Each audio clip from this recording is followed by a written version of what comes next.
episode 2901 of the number one podcast and Apple podcast for job search. You are listening to or watching No BS Job Search Advice Radio. I'm Jeff Altman, the Big Game Hunter, and welcome. People hire me for No BS job search coaching and career advice globally because I make the process of finding a new position much easier. Watch or listen to this show. We all know stories are important, and I have a great expert on during this week while I'm on vacation. I'm bringing out this story, this episode from Justin Sternberg, who develops for TV, and it's really useful to think in this way so that you understand how you should be telling stories to get the results that you want. Hope you find this helpful. Please give the show a great review wherever you listen to it or watch it. Share it on LinkedIn and elsewhere so you can help more people. And I'm enjoying my vacation, or let me restate that. I know I'm going to be enjoying my vacation. I'm really looking forward to spending time with my son. He's just moved to Vermont. We're seeing his new place. I'll be back in just one moment. So my guest today is Justin Sternberg. He's best known as a Hollywood TV writer, having written, developed, and created projects for, it's a good list, folks, Universal, Disney, ABC, NBC, Fox, MTV, TBS, Nickelodeon, Comedy Central, to name a few. And he's here today because he doesn't just do that.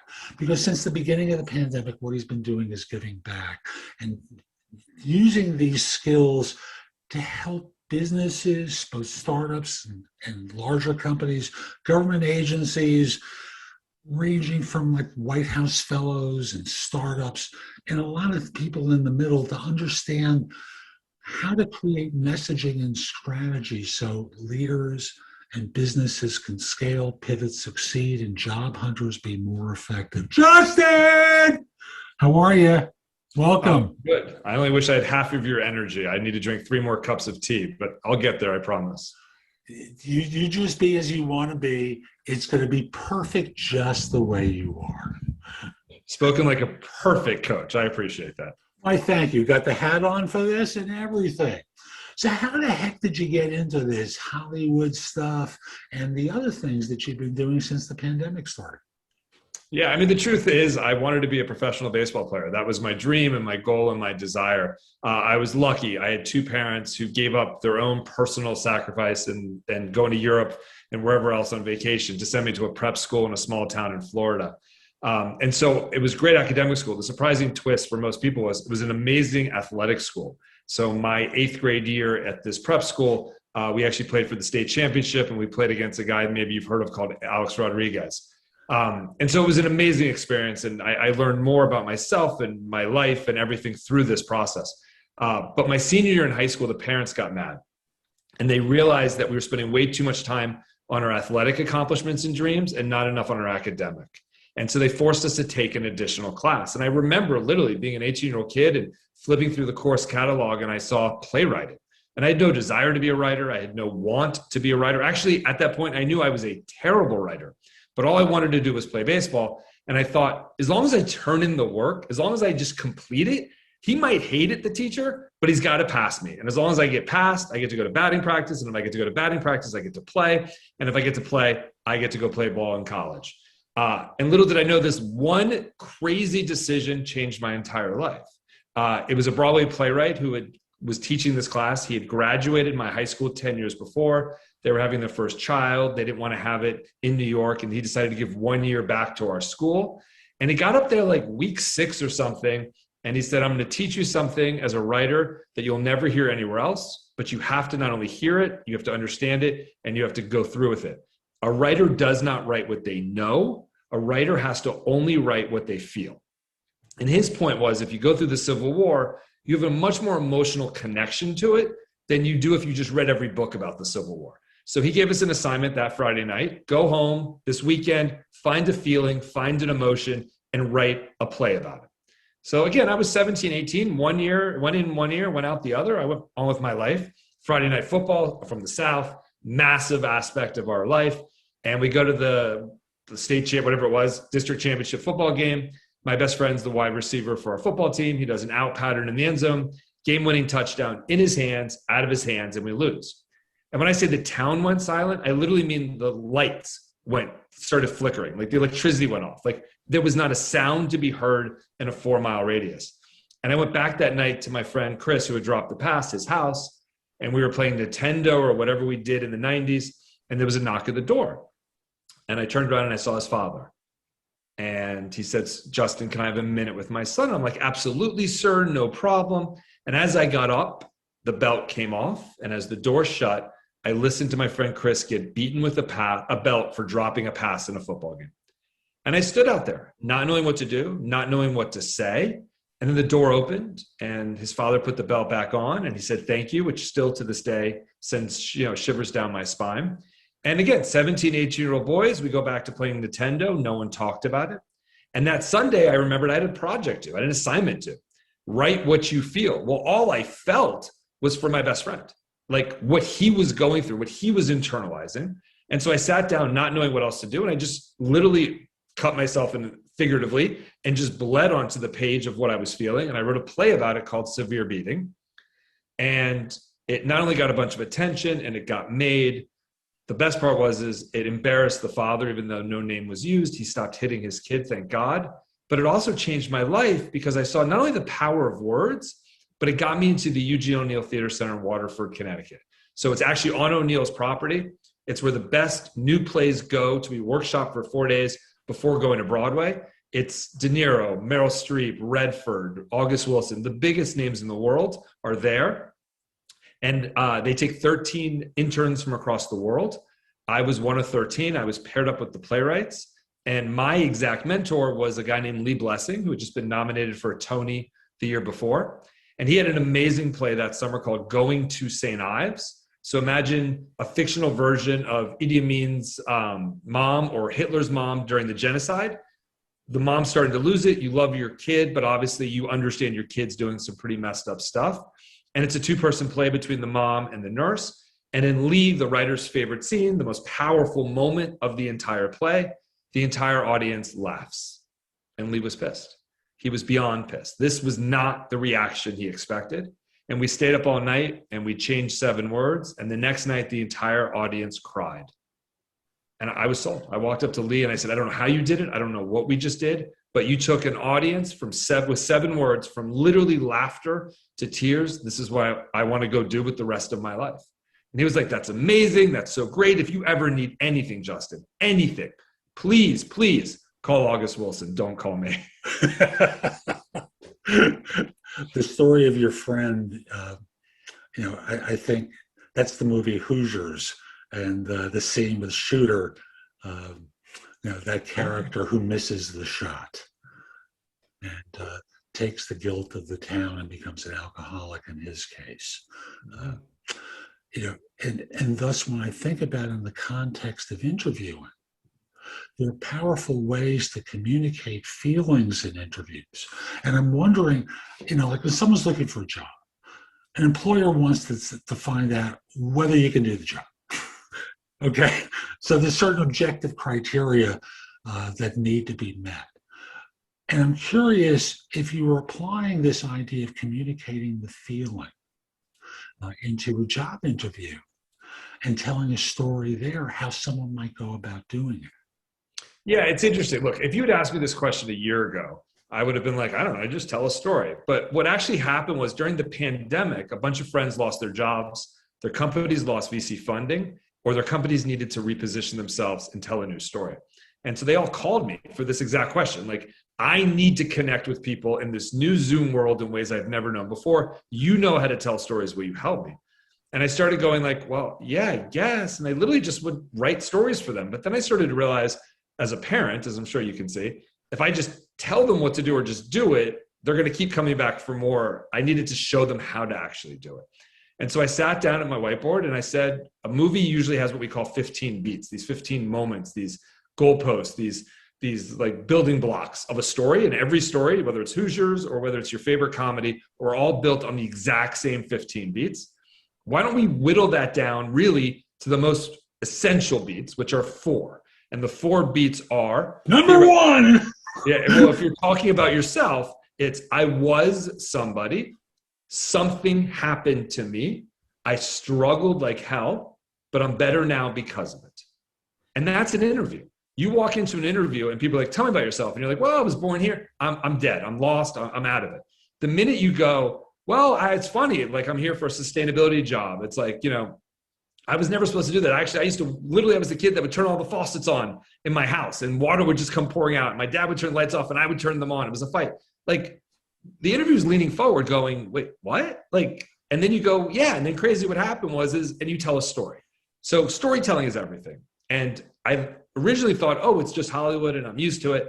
I became friends with a guy named Dr. Paul Zak, who's probably the top neuroscientist in the world who studies the effects stories have on the brain.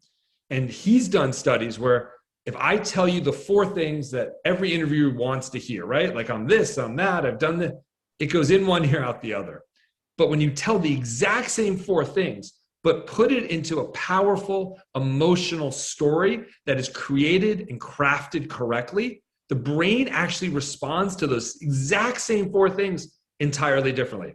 And because of that, you become more willing to listen, more willing to engage, and at the end, actually more willing to be activated on exactly what you just heard.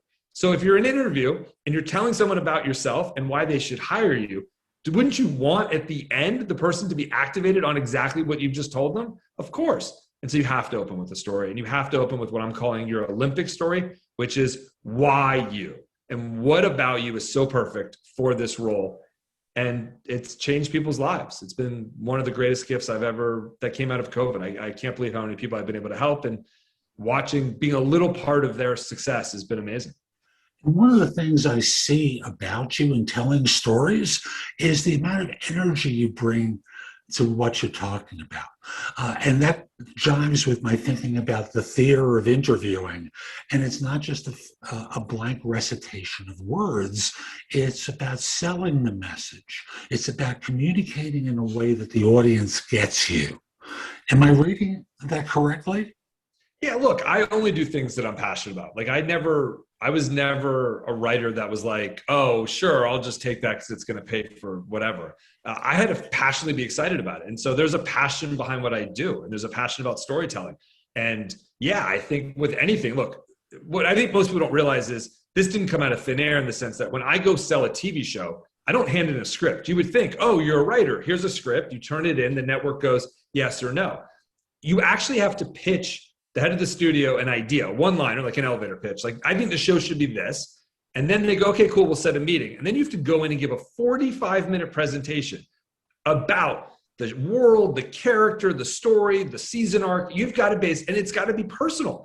And so I learned that if I open with, here's an idea about 2 girls and a guy in a pizza shop, they're like, whatever. But if I open with a true story, I'm like, let me tell you about my uncle, who with his 2 girlfriends opened a pizza shop. People are like, oh, wow, that's interesting. And suddenly, just by telling a true story, people are much more engaged. It goes back to the Ethan and Joel Coen theory, which I don't know if you remember the movie Fargo, but the opening thing in Fargo is this is based on a true story. Well, spoiler alert, it's not based on a true story. It's completely made up. But they realized as kids, when their grandmother would put them to bed at night, when she would say, hey, guys, I'm going to tell you a true story, it scared them to death.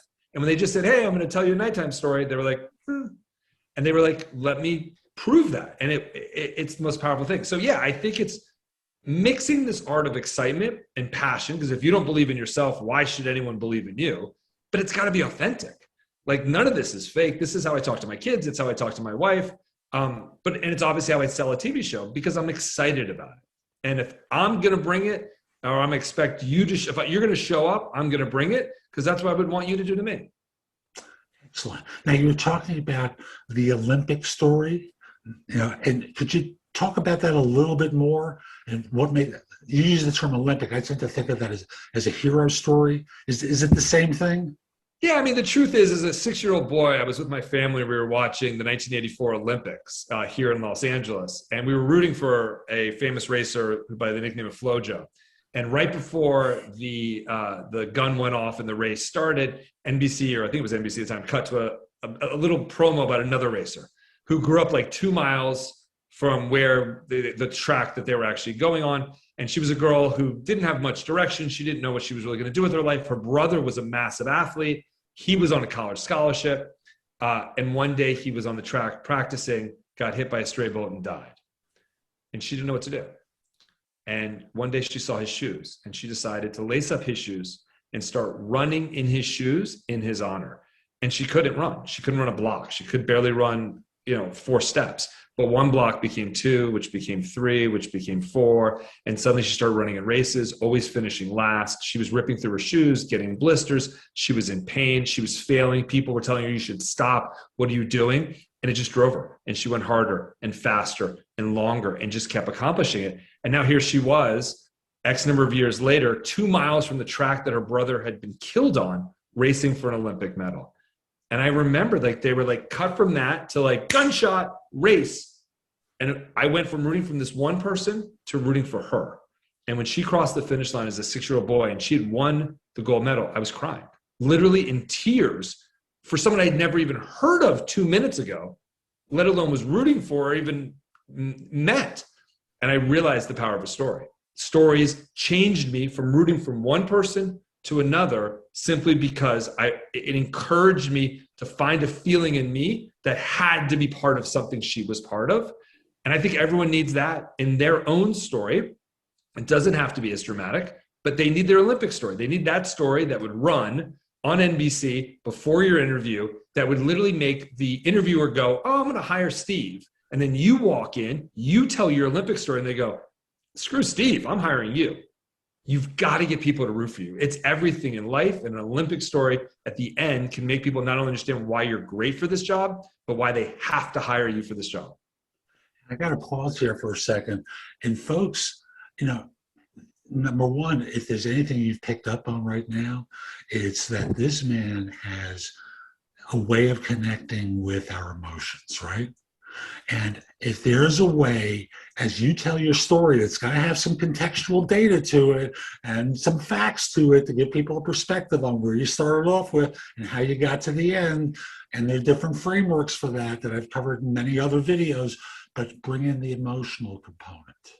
And don't just recite facts, but talk about some of the challenges that you faced and some of the hell you went through and how you persevered and got to the other side. And everyone lived happily ever after. That's the theme of most stories that we watched as kids.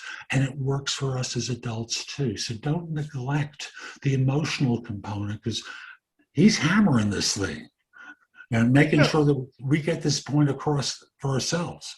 Well, because we've all hit rock bottom. First off, it's too easy in an interview to go in and talk about all the things you've done great, but everyone talks about what you've done great. What we respond to is people that hit a roadblock and overcame it. Because what's a job like? A job is not, hey, here's all the success and make it better. A job is, exactly, it's the ups and downs. And so if you can ride that up and down, if you can find positive from the negativity in your own personal life, in a previous job, in a marriage, with raising kids, whatever it is for authentic to your story, imagine what you could do at the job that I'm going to hire you for. You can ride that wave. You can overcome. You'll do it here. If all I hear is success, I don't want people that have only succeeded because you know what? You're ready for a failure. And what's going to happen if you fail under my watch, or how are you going to react to that failure? And I don't want to be part of that. And this is the emotional intelligence that you're displaying on an interview, folks. Exactly. I always say to people, what are the 3, you read people's stories because I always have them tell me their story beforehand and it's meandering. And they always have 3 of the catchphrases, like I persevere or, I'm a problem solver. And I'm like, the 3 things you want to say, you should not say it because your story should make me feel it. I should understand it, right? Like in the story about the girl who won the gold medal, you never have to say she persevered because that story just spoke volumes about persevering. But she would never in a million years have to be like, I'm perseverant. But I felt it. And that's 100 times more powerful than at the end being like, well, let me tell you the 3 adjectives about me. Problem solver. God, folks. The language I've used before with some of you is show, don't tell. It's, get the story to illustrate the points so that they get it. And in this way, it's much more powerful than you using the 3 words. Problem solver, There's another one, visionary. I love the visionary people. And then I always ask them, tell me about something visionary that you've done. It's the most ordinary thing on the planet. Right. So tell a story that makes people understand it. And it's a win-win. And it's a shorter interview. It's a more powerful interview. And science has proven that the person is more willing to remember you, and the brain will actually activate on what you're saying in a more powerful way. And to me, that's a win-win. You bet you it is. I bet you've got some good story formulas that you could share with people on how to construct their own stories. Am I right about that? Or yeah, I mean, again, it goes back to this notion of every Hollywood movie is 15 beats. And so I've narrowed it down to, I mean, the truth is every movie would only need to be 3 minutes long, but you wouldn't be willing to pay $40 for that. So they needed to extend it. So it's like, he's in California, hence the price, $40, by the way. Right. Folks. Well, but that's why there's bad guys close in, right? You ever seen this movie where it's like the bad guy's about to shoot him, and then if he gets away, and then bad guys regroup, and bad guys, you have to like redo it all again because, otherwise you wouldn't buy enough popcorn. There's, again, when you're telling a story, an interview story, it is 4 beats. Literally, it is 4 beats. And I'll say them again. I was somebody. Who were you? Tell me contextually who you were.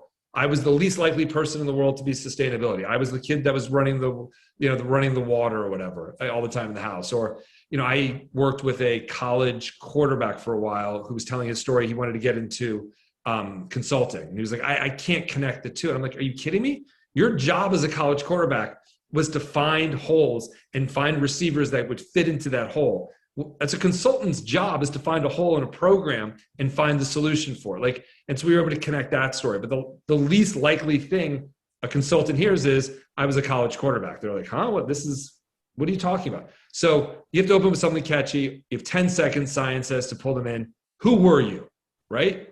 Which has to be 180 degrees different than who you were at the end. Because if who you are at the beginning and who you are at the end is the same, it's not called a journey. It's actually called standing still. And standing still will bore me to death. So who were you? Something had to have happened to you. If you chose to do it, I don't care. It's not powerful. Something had to have happened to you. What happened to you that changed everything? So for me, I wanted to play baseball, but then I saw my friend get beat with a belt.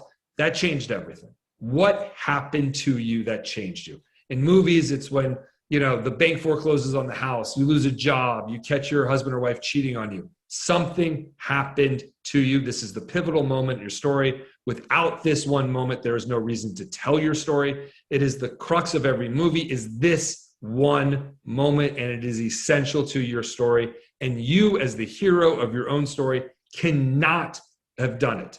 It has to be done to you. What you will do is later. If you chose to do it, it's not powerful. So I was somebody, something happened to me, and because of all this, I struggled like hell. What happened, right? I started a new job. I didn't know what to do. I suddenly realized I needed to go try to help my best friend who had gotten beaten with a belt. Where do you look? I'm 17 years old. Tell that story. And it has to end with hitting rock bottom. Oh my God, the world was colliding. It was falling apart. There was nowhere for me to go. I was on the bottom. And it's that moment where you think, there's no way out. There's no way to overcome this. And people always say, why do I need that? I need it because I need to have this emotional moment when I'm hearing your story to go, you overcame this? How did you overcome this? I need to think there's no way you can overcome it. And so that's what we call your path to success. So I was somebody, something happened to me. Your path to success is all the struggles you had. And then who you are now, which is the hero rise. I'm better because of it. I'm stronger, I'm faster, I'm more able to be a part of your organization. I'm perfectly in line with what you're doing. Because of everything I went through and what I've overcome, I've learned and I've accomplished this, this, and this. That's the part in an interview you list the 3 things that every company needs or what they want or what they're asking for. You put it there, but it's because of what I've gone through and what I've overcome that I can now make this job so much better for you that you'd be lucky to have me. And what you're basically saying there is, this is not just a job. This is not just a career. It is what was perfectly placed in front of me that my entire life is built to get to this point that I'm sitting here with you, that you are lucky to have me. And you need to truly feel that. And I think that some of the people I work with are not as passionate about what they do as you and I are. And I'm wondering, is there a way that the introvert, I'm not talking about energetic introvert, but the emotional introvert, the one who's maybe profoundly shy, can do that same kind of a story? And if you could illustrate something along those lines um, for those people in my audience, that they could get it. Yeah, look, I've looked with a lot of engineers come to me and they say, I'm up for this job and I dream in numbers and you dream in stories. We dream in different things. How do I do it? Passion is part of it. But obviously, look, if you're interviewing for a coding job and you're going to be at a cubicle, passion's not part of it. That's fine. What I do is passionate. So you don't have to have as much passion, but I need to understand what brought you here. Right? Like, and that needs to be part of it. And what we like to hear is that people went through a process and a struggle and something that they were tested on. And I don't care if you're an engineer, I don't care if you're a baseball player, I don't care if you are you fix staplers for a living. It doesn't matter what you do. It doesn't even matter if you don't even like it. I want to know what the process was to get you. Why are you sitting here? I didn't call you. You called me. You applied for this job. So why are you here? Well, something brought you here. There's some reason that you are in front of me today. Why? And tell that story. That's what's important. And I'm wondering if at the end of this, what a person's trying to communicate is why this matters, why they care. And that has to be, and I know you know the answer, but I'm making sure the audience, and that this matters to you, so that in this way, you're able to be effective. You're able to be powerful. You're able to connect with the audience in a way that they feel you. Even if you're an introvert, even if you're someone who's very shy and afraid to connect with people, for whatever the reason might be. Look, connecting with people and speaking, I mean, there's a reason why, and I say this as a son of an endodontist, but there's like two things that most people don't want, right? They don't want a root canal, which is my father, and they don't want public speaking. Those are like the two nightmares of most people. So it's ironic that as someone of a son of an endodontist who does root canals, I now do public speaking. It becomes the confidence of why you. And, why should you get this job is really important. But if they're interviewing you, there's a bunch of candidates that all can do the job. So it's not that I can do this job better. It's that what I have done in my past has positioned me to a time and a place that I am perfect for this job now in ways that others are not.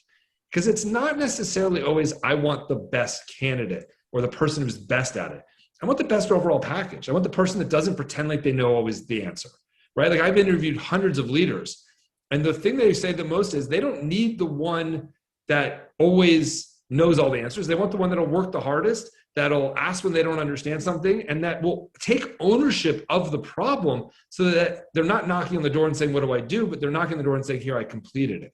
So what from your past can you explain in a way that shows that you've overcome adversity, that you take on projects, that you conquer those projects, and that you are perfectly aligned for this organization and this company, and that it means something, like you said, to me personally to work here, because this is more than just a job.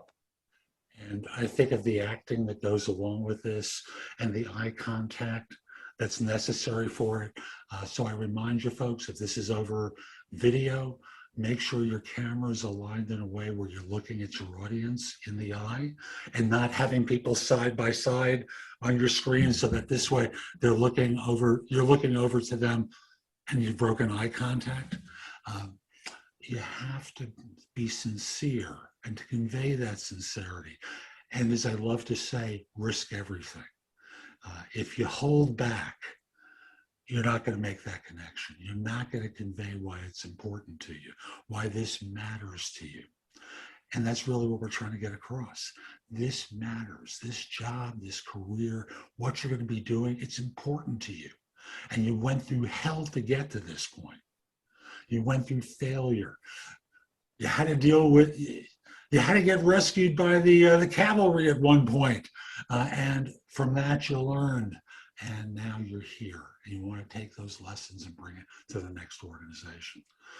Man, this is Yeah, great. and I want to add to that is really key important. I would say if you take nothing else away from this, you need to understand that not every great story is an effective story. So stories need to have a call to action at the end. And let me tell you the story from my own life. My father, like I said, was a dentist. He was actually a dentist in the military, and he was stationed in Korea during the war. And he was on a puddle jumper, and they were flying from one area to another, and suddenly the pilot had a heart attack. And my father, being the only one on the plane that had any medical knowledge, again, dental knowledge, but medical in a sense, he had an MD after his, or DDS, which was a doctor of something, ran to the cockpit to say, "Oh my God, how can I help?" And they said, "We don't need medical help, sir. We actually need help landing the plane." And so here was my father, who had never flown a plane in his entire life. And truly at that point in his life, I think he'd only been on 2 planes in his entire life, and was actually able, with the help of the flight manual and the tower and someone else on the plane, they were able to land that plane successfully. And when I say this to people, they're like, "Wow, that's an amazing story. Your father's amazing." And I say, it is, but why? And I'll ask you this, why did I tell you the story? There's really no reason to. There's none. Unless I want to brag about my father, which I love to do, and my father will love listening to this and hearing me brag about him. There's no reason for it, because it doesn't have an ending. And yes, it has a Hollywood ending in the sense that the plane lands safely, and that's great. And thank God for myself and my family, my father landed the plane safely. But if you and I are out having a drink, this will win the best story award, right? But if I'm pitching you in a business meeting, this is a complete failure, because it's not best story. It's the story that is the most poignant that wins.